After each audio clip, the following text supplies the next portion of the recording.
费了千辛万苦我爬上去了。那布偶离近了看真够吓人的。我虽然害怕，可是我当时我脑子啪我一想，哎，你知道我想到谁了？你别给我废话，捡重点说。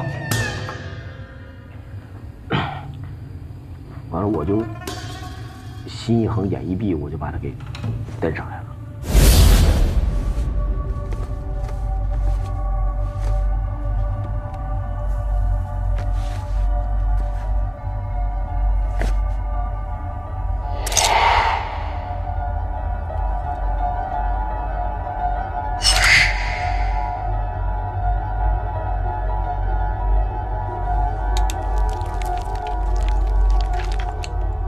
蹬上来我就发现他身上有这么一玩意儿，我说这什么呀？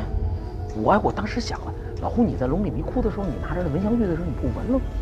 我也闻了一下子，没味儿，我就拿舌头舔了那么一下。哎呦，你别说，我这么一舔，我发现了，就这玉它绝对是块古玉，好东西。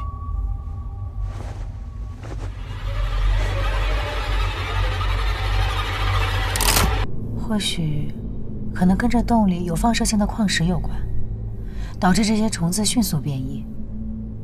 但是有一点我没有弄明白，这些虫子应该是寄生在那些死漂的肚子里，怎么就突然跑出来了？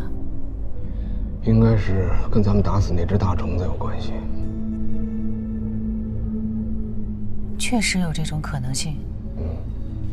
那就麻烦了。葫芦洞里还有很多的死漂。如果这些玩意儿都从那些死漂肚子里爬出来，等回去的路上可够咱喝一壶的。而且葫芦洞跟这个大殿肯定有某些暗道，不然不会爬出来这么多。咱们赶快离开这儿吧。哎呀，可是这献王的地宫到底在哪儿啊？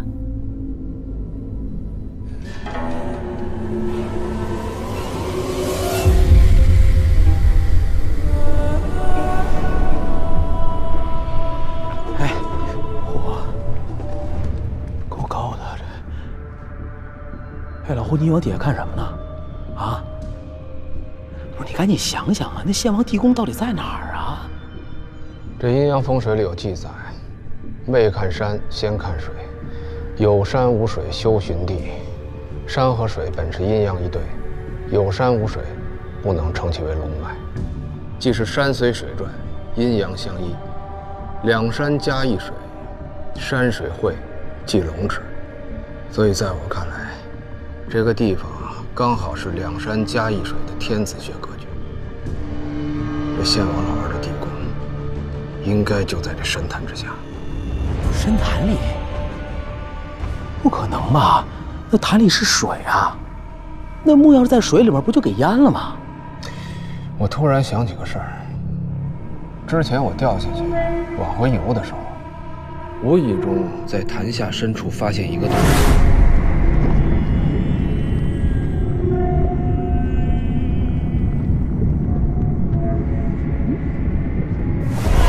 当时我就觉得有点奇怪，但没往多了想。现在站在这高处，再结合16字阴阳风水秘术的解析，我感觉这地宫的入口应该就是那个洞。你有把握吗？没有。咱们什么时候有过十足的把握才出手的呀？这叫做在斗争中学习斗争。对，这古人曾经讲过，不是东风压倒西风，就是西风压倒东风。咱不能让献王老人的诡计把咱压倒了。要我说，咱真得下去看看去。横竖都得试一下。对，必须试试这个。那他们怎么办呀？我担心，如果让他们自己回去，葫芦洞那里还有很多的死漂。你是说让他们等咱们出来一块儿走啊？他们也是因为我们才来到虫谷的。族长临死的时候，唯一的遗愿，就是希望大家能够活着出去。我知道了。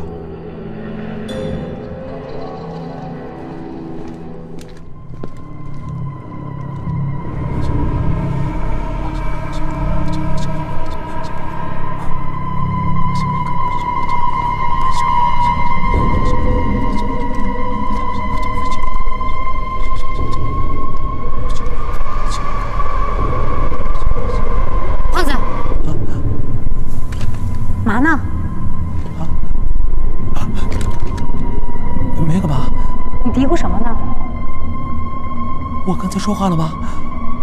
没有。走吧。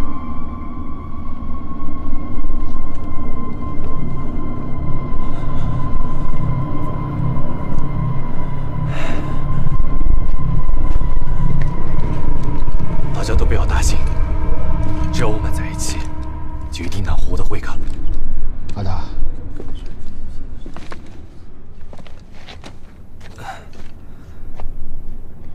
我们得继续找药，事关生死。如果找不到药，到了还是个死。就你们3个，个男性啊，不要我来帮忙吗？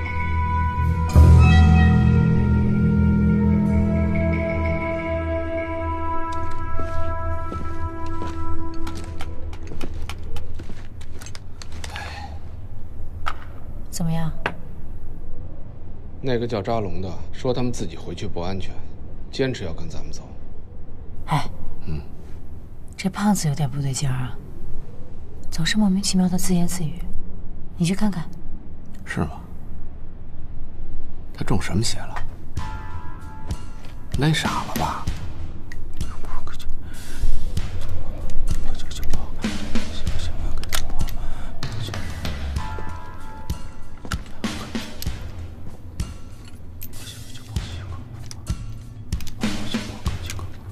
哎，干嘛呢？你干嘛呀？你吓我这一跳！哟，你还胆那么肥，还能吓你一跳啊？我问你，就你烧那布偶里边到底什么名堂？没什么名堂啊，就一布偶上套一面具，完了再糊一头套，里面我都看了，什么都没有。不过那玩意儿，反正离近了看是挺瘆人。那他怎么会笑呢？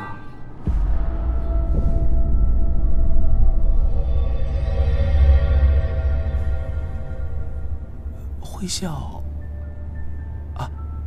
我觉得应该是他肚子里有个响哨什么的。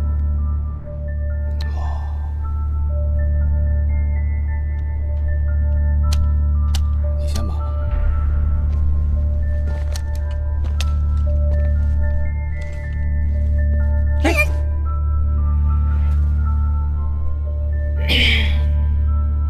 怎么了？这是吃咸了，这齁着。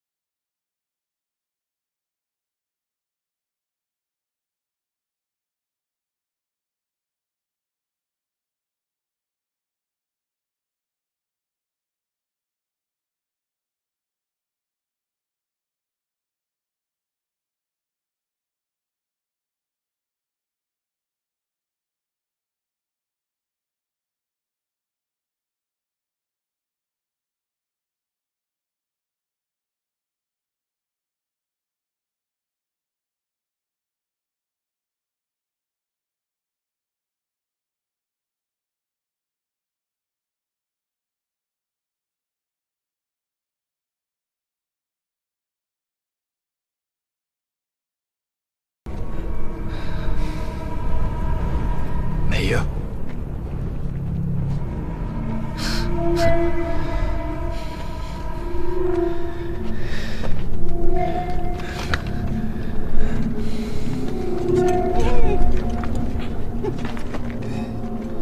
老黄，我怎么觉得胖子还是有点不对劲儿？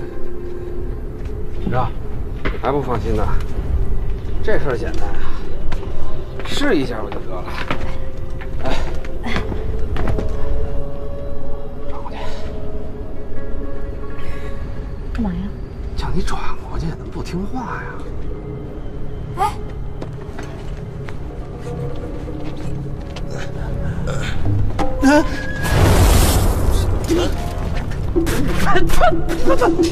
我把你吃饱了撑的吧？你往我身上撒什么米呀你？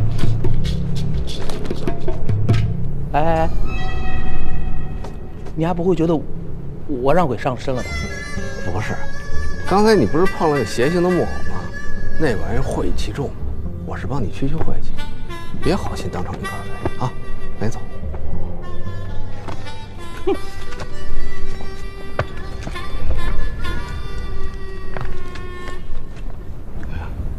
哼。以后少信这些歪门邪道的。我告诉你啊，这祖师爷留下的东西是有他的道理的。看来胖子没事，放心了吧？哎，不是，这怎么还成我的不是了？回来。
天间黑气贯穿相连，谓之为黑珠过天河。在天星秘术中，称其为雨后犯境。大家不用担心，这只是正常的天气变化，有可能一会儿会下场大雨吧。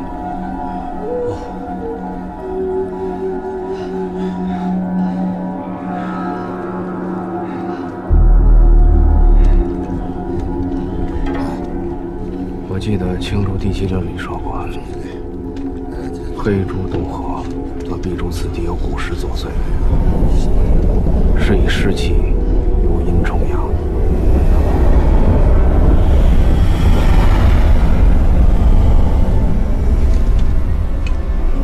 看来咱们是来对地方了。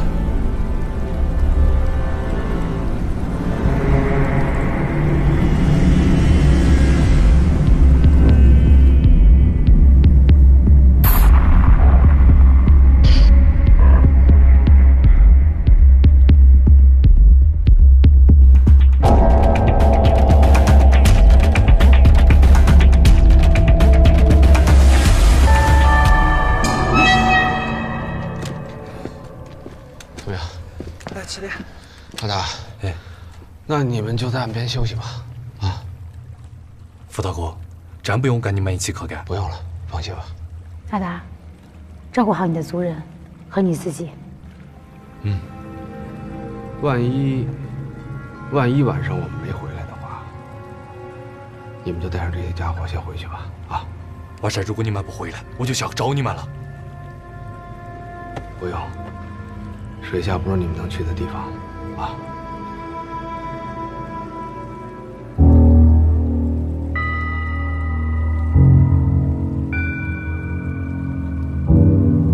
哎，小心这个叫扎龙的。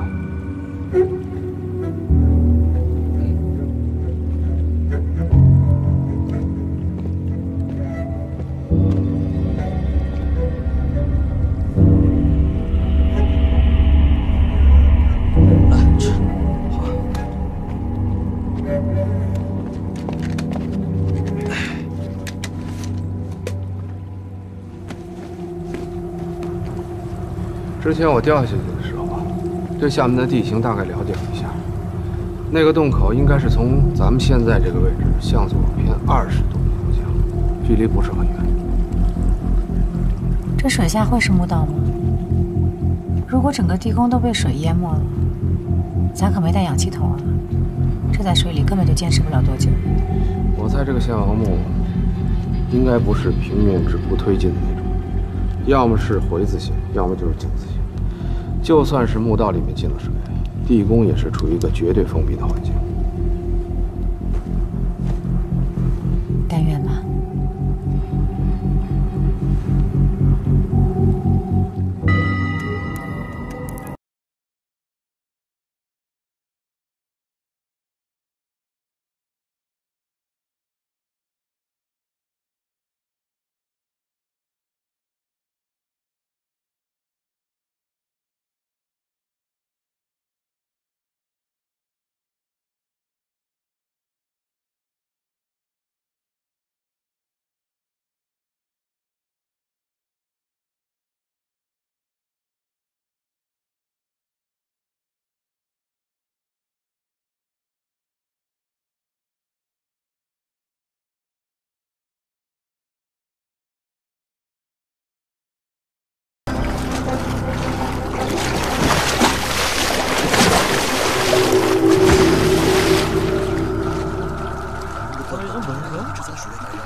嘛呢？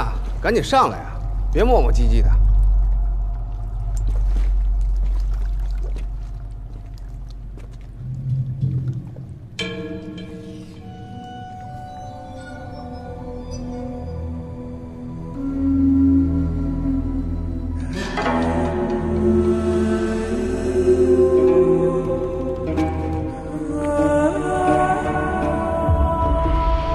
终于找着这个地方了，看来保存的还不错。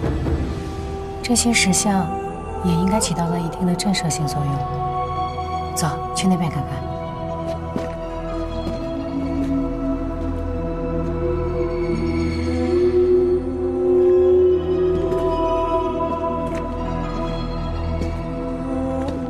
老胡，你说他是如何在水下修建这么大一所宫殿的？这也太匪夷所思了。我猜应该是在施工之前先截留了虫谷的大小水脉，然后再从潭底下往山里挖。这工程可够大的。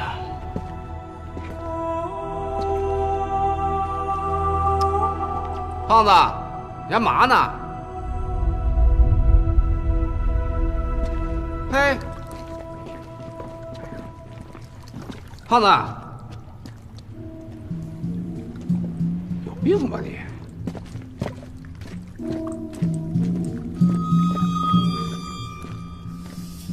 嘛呢？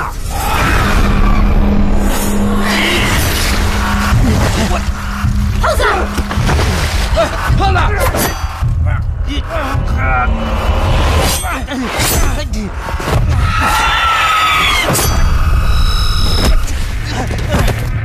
你们俩怎么回事？胖子！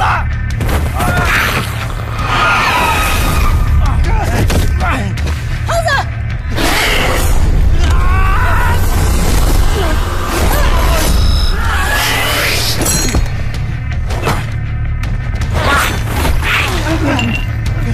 老黄，这胖子是怎么回事？从天空出来的地方不对劲儿啊！十有八九是着了那不老的大雾。这什么呀？这好像是块鬼玉。玉，不会是鬼上身吧？别他妈鬼笑了行不行？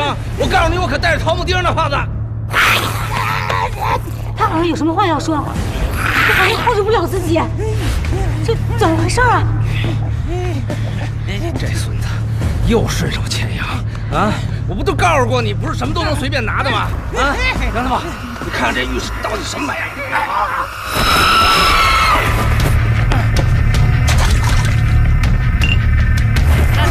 老胡，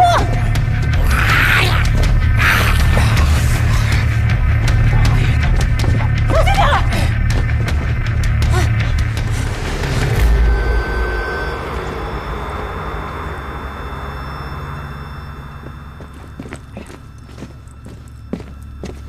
胖子，你别躲来躲去的，赶紧给我出来！你听好了，组织上对失足青年的政策一向都是宽大处理，只要你肯站出来，你的所作所为我们都可以既往不咎，听见没有？王海泉，给我出来！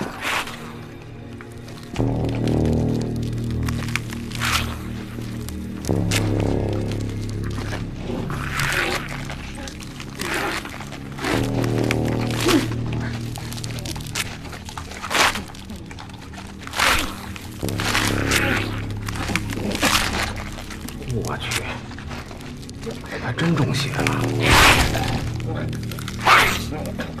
你怎么什么都敢啃啊？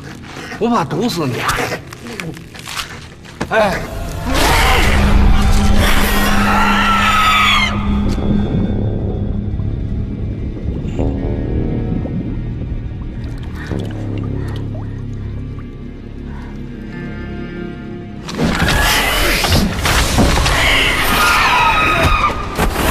胖子！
了，逮什么咬什么。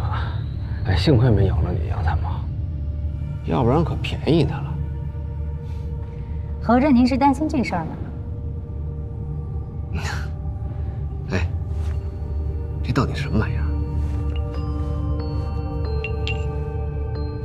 这是一种特殊的玉石，但是我估计啊，这上面被下了蛊了。胖子的发疯应该跟这有关系。那他就是活该啊！叫他顺手牵羊，他就应该有这么惨痛的教训。来之前我查过一些资料，古滇国有一种蛇蛊，可以迷幻人的心智，控制人的声带。这胖子啊，估计就是中了这种蛇蛊。这蛇蛊其实就是一种可以让人致幻的药物。明白了。哎呦！哎，这给我摔得够呛。干嘛呀？陈瞎子说过，这人要是中了邪啊，就得大嘴巴抡。我给他抡醒了。哎，先别说您这土方子能不能管用，您就是能把他抡醒，能帮他解蛊吗？解蛊？那你有什么办法？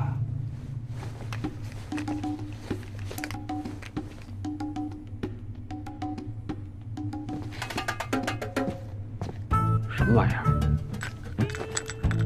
这是北地玄珠，硝石的一种。这种石头的气味可以刺激人的大脑，让人迅速清醒。哦，这也许啊，对解蛊能有作用。够窜的还，我给他试试啊。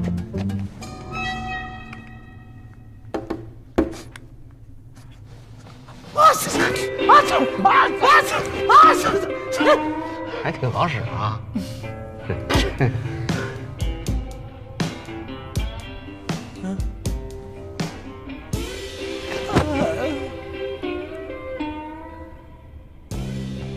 看来啊，这石头对他没用，您还是用您的土方法吧。有理，还是大嘴巴抽这土方法好使。嚯！我醒了，真的醒了。哎呦，啊！我这跟散了架子似的。哎，我是不是做了一梦啊？啊？做梦了啊？是不是梦见吃烤猪蹄来着？啊？烤猪蹄？那还剩好些呢。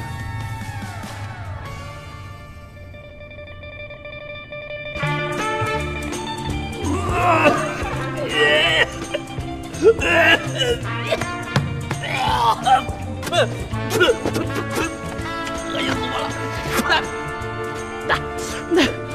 哎，啊，我告诉你啊，坦白从宽，抗拒从严。你跟我老实说，那玩意儿从哪儿来的？什么东西？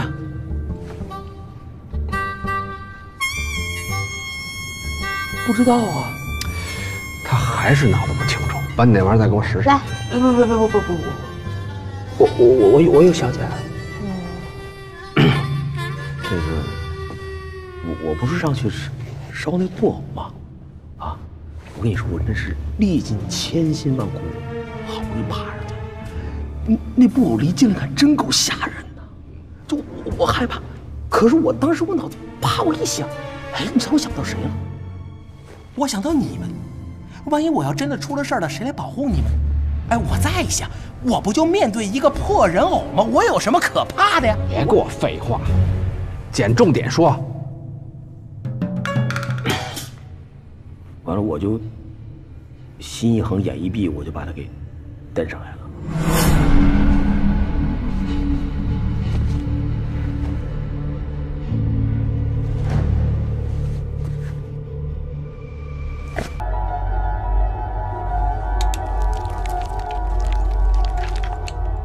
蹬上来，我就发现他身上有这么一玩意儿。我说这什么呀？我当时想了，老胡，你在龙里迷窟的时候，你拿着那蚊香玉的时候，你不闻了吗？我也闻了一下子，没味儿。我就拿舌头舔了那么一下。哎呦，你别说，我这么一舔，我发现了，就这玉它绝对是块古玉，好东西。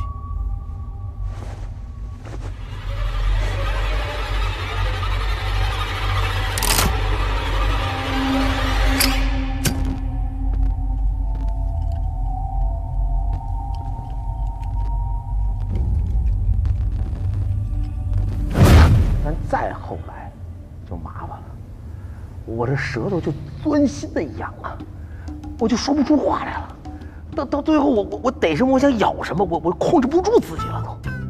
看来我分析的没错，这上面是被涂了一种可以致幻的药物。胖子，你丫就是纯属活该啊！我跟你说多少回了，贪小便宜吃大亏，这回得让人给收拾了吧？让你什么东西都当垃圾一样往回顺。大姨，杨参谋长，我这次真的是知道错了，我一定是痛改前非，重新做人。哎，我对老天爷保证，我以后要再逮什么顺什么。哎，那我就歇菜吧你啊！你这破盲顶能改，我胡子倒着写，是吧？杨参谋，我觉着吧，这某些人他就是不长记性啊。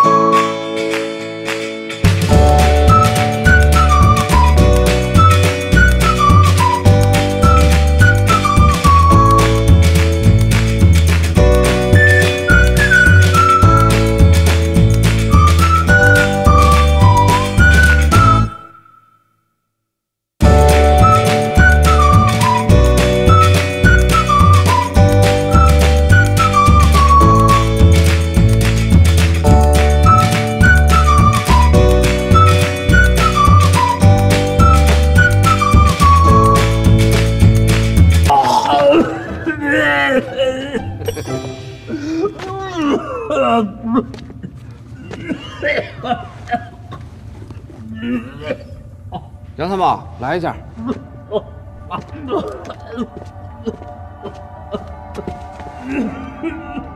这是不是有草？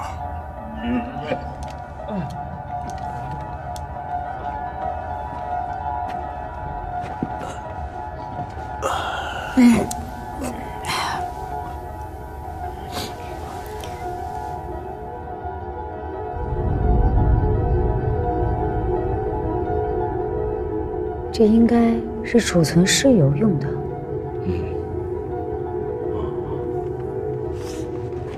是不是有碘盐我就知道了。小心点啊！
哎，老胡，你们过来看看。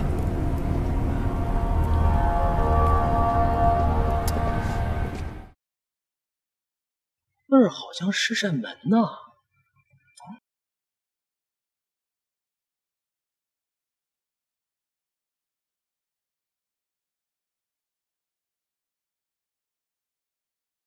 下去看看。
哎，你说这献王这老头也挺不要脸的，就这么一破师门，还起名叫天门。别瞎说，这天门可不是普通的师门。如果我没推测错的话，这应该是献王老儿师姐升仙登天用的。而且在灵智里，这种天门一般不会上锁。不上锁？为什么呀？看来他对自己陵墓的设计十分自信，他相信不会有人猜到这献王地宫就在水下。得嘞，那既然献王都给咱临门了，咱就别客气了。进。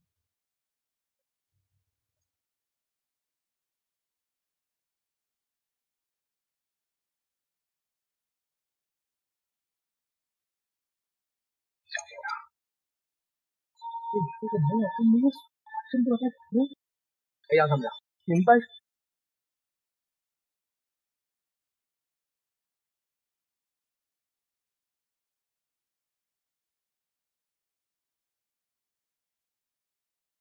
怎么了这是？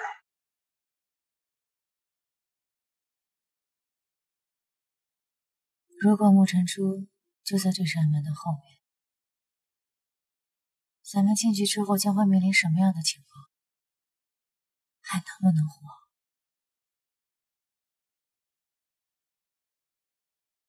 杨参谋，你这是怎么了？平时天不怕地不怕，现在还有顾虑了？哎，你们族人找了多少年这种人，现在终于到门口了，还犹豫上了？放心，有我们俩在呢，不会有事的啊。珠子不在里，我们一直陪你找到为止，而且不会出问题。对，对不起，是我连累了你们。杨参谋，您说这话就见外了啊！咱们现在是同生死共患难的战友，对吧？再说胖爷我，只要是认准一人当兄弟，那就是一辈子的事儿。而且有了你这事儿以后啊，我们俩还觉得挺诚实、挺好玩的。人就得快乐，多快乐一天赚一天。这里头子弹好好多着呢，赶紧的。哼。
献王老头也够奢侈的啊！哎，屁大这个地儿，他还造了一桥，还。这应该是30桥，代表人的3生3世。在古代传说中，人死之后化仙升天，便要先踏过这30桥。只有摆脱世俗的困扰，才能够脱胎换骨，遨游太虚，做一个神仙。这些名堂你是懂得真不少啊！看来这个献王老儿一心成仙啊，连这古墓的灵智都是按照道家成仙的风水格局制定的。如果没猜错的话，过了这30桥，就是地宫了。那咱就别慎着了，咱赶紧抄到老巢去吧。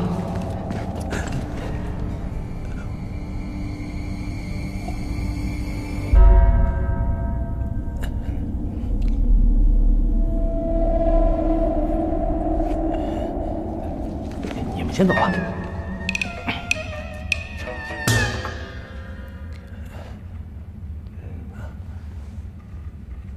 小心点啊！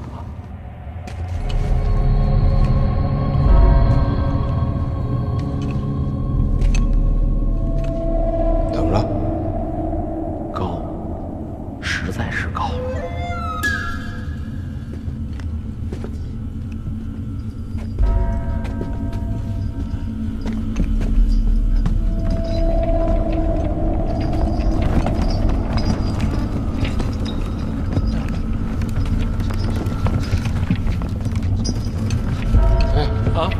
你丫不是上9天揽月下5洋捉鳖的主吗？那不是上面有玉吗？哎，老胡，你慢点走，别晃啊！哎，我去，太高了，这地形。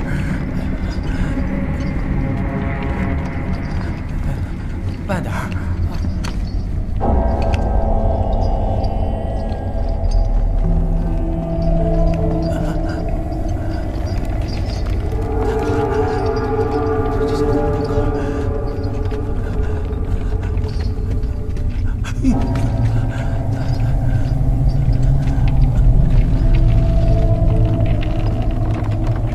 小心啊！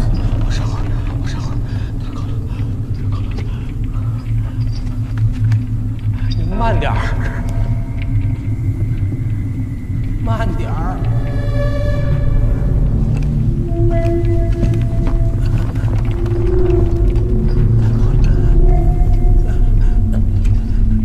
太高了，太高了。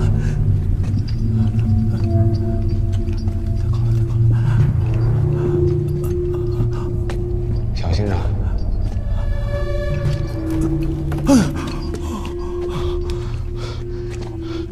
这么长，可算到了。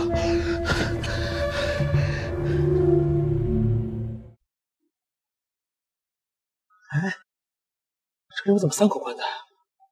这还掉了一个，这什么路数啊？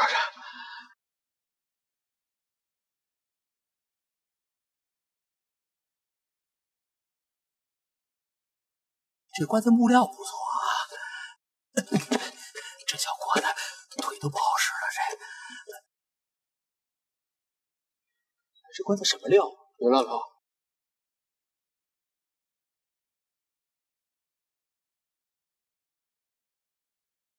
这口棺材没有走漆，从纹路的走向上来看，它的木质极为细腻。这是什么木头做的？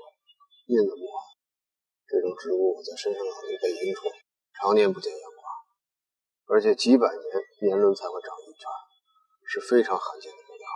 印子木？哎，我好像听陈瞎子说过。青铜果，印子棺，八字不印，勿靠近。对，就这句话。青铜果，印子棺。哎，我说我一进这儿，我就觉得这3口棺材透着个妖劲儿呢。怎么了？怕了？杨咱们怎么说话呢？胖爷，我什么时候怕过？啊？不怕你腿软什么呀？我那是恐高，那是生理反应，跟那不是一码事儿。哎，老胡，我可听说了啊，按市场上的行情，这棺材要真是印子木做的，那可比黄金做的可贵多了。黄金啊，10口黄金棺材也换不了这1口印子棺。有个名目，叫做印木断银8寸板。看看这棺材板，如果不是万年的印子木，怎么可能有这么厚的树芯儿？万年？就算当年慈禧太后老佛爷也没混着这么个待遇，就是因为在汉代这玩意已经绝了。现今啊，没有人能找出这么厚的木材。哎，老胡啊，如果这棺材这么值钱的话，那我觉得献王的真身肯定就在这棺材里边。要不说，咱把这棺材跟献王一块带回去，是吧？这样的话，2全其美啊！杨参谋，我发现有的人还真舍不得这批斗大会啊。没，我就开个玩笑，你当什么真呢？你胖子，你别品了。老胡，这3口棺材里面，哪个才是献王啊？剩下的这2具里面，到底都是谁啊？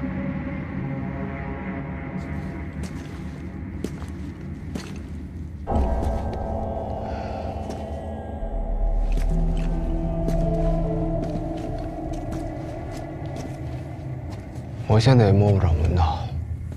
青铜果在灵智中也属异类，一般大的罪人，或者得了传染重病的贵族，才会被铜果封死。还有一种说法，就是入殓之前出现尸变的迹象，为了防止尸体破棺而出，这个铜果下了9道重锁。应该就是为了防止尸变。至于这里边躺的是不是献王，我也捏不准。看来，咱们还需要继续找找看。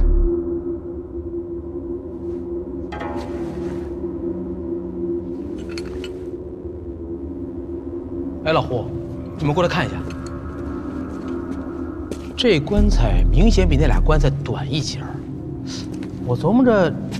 这是不是献王的儿子呀？啊，还是一小少爷，没念完初中就给他老爷子陪葬？不可能，虎都还不识字呢。我没听说过是用自己的子女做陪葬的。杨他们说的没错，这里边肯定不是什么王子王孙。之所以这个棺材这么短小，很有可能里边放的不是全尸。不是全尸？那怎么着，就跟冰箱里放猪肉似的，装一半留一半？时代不同，葬式也不同。春秋战国的时候，有种拼之葬，就是把不同的尸体拼在一块儿。这个很有可能就是拼之葬的尸棺。看这上边，材质是一种罕见的粮食，性寒如冰。看来躺在里边的尸体，生前也是个有头有脸的人物。既然到现在我们也无法确定哪个里面是献王，不如3个都开了吧。大气。行，只能用排除法了。胖子，哎，把蜡烛点上，就从那口印子棺开始吧。得嘞。哎，老胡，以前都是你立即定位，今儿胖爷我给你露一手啊。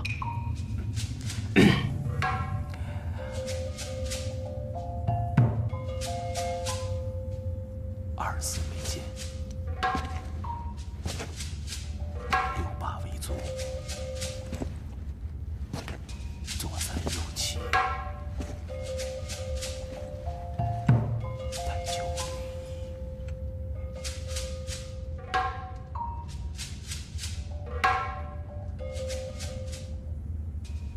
左3右7。这个墓的东南角。应该就是这边。哎，你怎么知道的？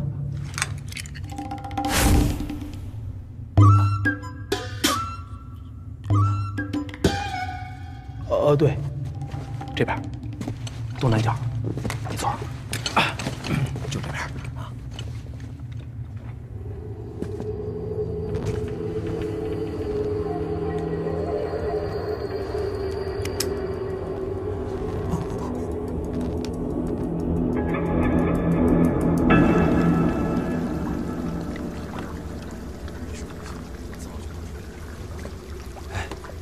你那个啥开搞好久了？热菜，鸡已经吃准了。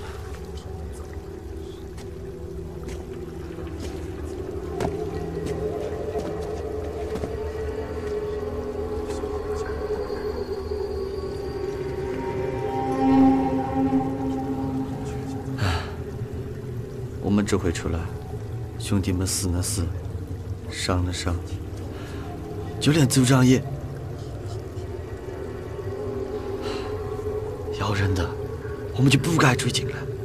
最惨的是，我们还被困在这里，人没得干的逃得出口。咋了我们干了活到出口呢？要是跟到他们3个外族人，我看哪个都难活。那你为什么要留下来？我是看到你留下来才留下来的。我留下来是为了带你们发笔大财。啊？张老哥，你说清楚，发哪财？你晓得他们为什么要下水吗？不是说他们搁找什么草油吗？这种话你也信？他们下水，一定是因为水里面有传说的宝藏。他们3个就是贼，是想偷宝藏出来发财，所以才费尽心思来指点。不如我们借他们的手，拿到了宝藏。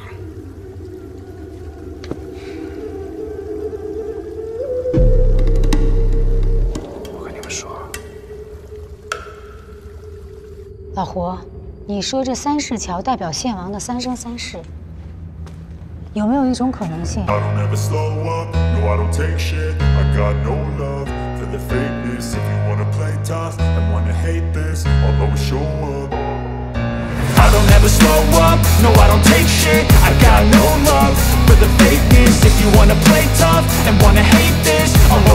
up and make a statement. I don't ever slow up, no I don't take shit. I got no love for the fakeness. If you wanna play tough and wanna hate this, I'll always show up and make a statement. Everything I do so instinctive and so passionate. Every word I move so descriptive like an adjective. I got a vendetta against people who patented being negative when you should be getting after it. I got facts over tracks, this and that. Spitting slow, spitting fast. I could roast, I could gas. Think I'm okay at last, but I don't know if that can erase all the past. And the pettiness, a reflection of the emptiness. Hilarious, you think you're worth my time, you're delirious. Mysterious, because you hide behind a fake exterior. Inferior, you know I'll always be a bit superior. Get off of me, this ain't no humble brag. I want you to hear words, you can say them back. I want you to feel free from the chains at last, and to believe in what you got, it was built to last, yeah. Now that I've been put through hell, I never got anyone's help.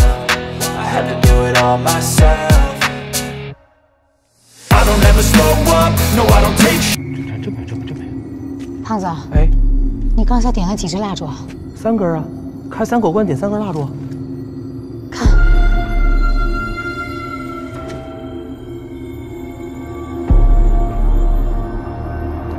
后边也有。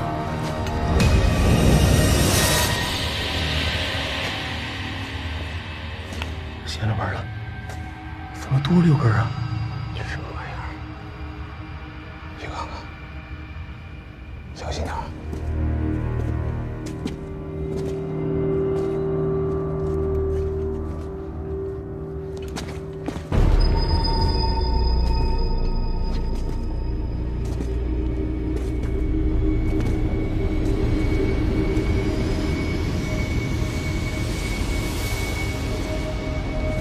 这什么玩意儿啊？啊，活的死的？这应该是黑鳞鲛人，都是死的，不用怕。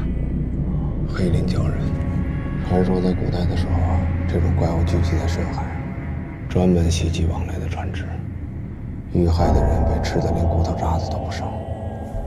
真没想到，居然真有这种生物。哎，这是不就是传说中的美人鱼呀？可这长得跟咱想象的差距有点大呀，这太磕碜了。哎，老胡，首都自然博物馆是不是缺这么一标本啊？没想到你这么有觉悟啊！居然会替国家着想，我觉得吧，你可以搬回去一个，送给自然博物馆，收着能混成奖状。啊，奖状就算了，我的意思是啊，搬俩回去，捐一个卖一个。哎，杨参谋长，那你说这献王为什么使它当灯用啊？黑鳞鲛人的油膏燃点很低，而且仅1滴就能燃烧数月，所以古代很多贵族会用它在墓里作为万年灯。可是灯什么时候点着的呢？我记得咱进来的时候没瞧见呀。这没什么奇怪的，咱们进来以后啊，改变了这里的空气环境，火融遇空气即燃，所以啊，这些鬼火就突然亮了起来。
说实话，你想害死咱们3个人？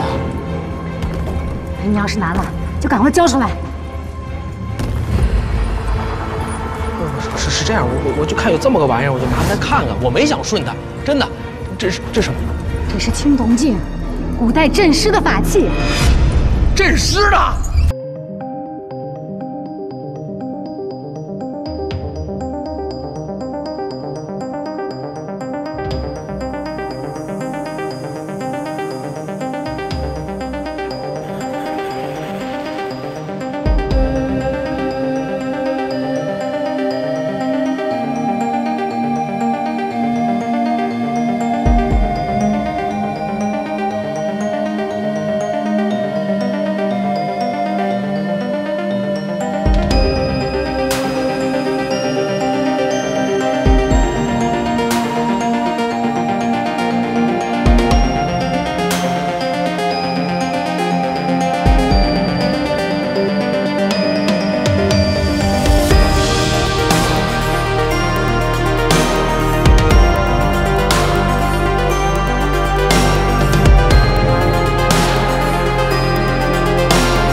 里现在只有3口棺材，怎么数这个数也对不上啊！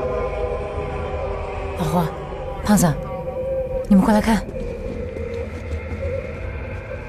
哎，这金隐童子身上怎么又有红斑记号啊？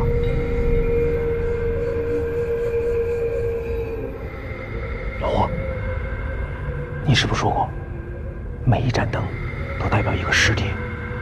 那先王的老王八蛋，是不是把咱们也算上了？这3个金隐童子，就代表咱们3个人。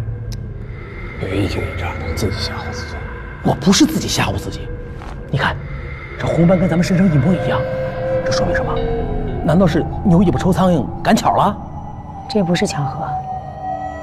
这3名金隐童子和扎格拉玛族人一样，得了相同的红斑疾病。哎，我觉得杨参谋分析的靠谱。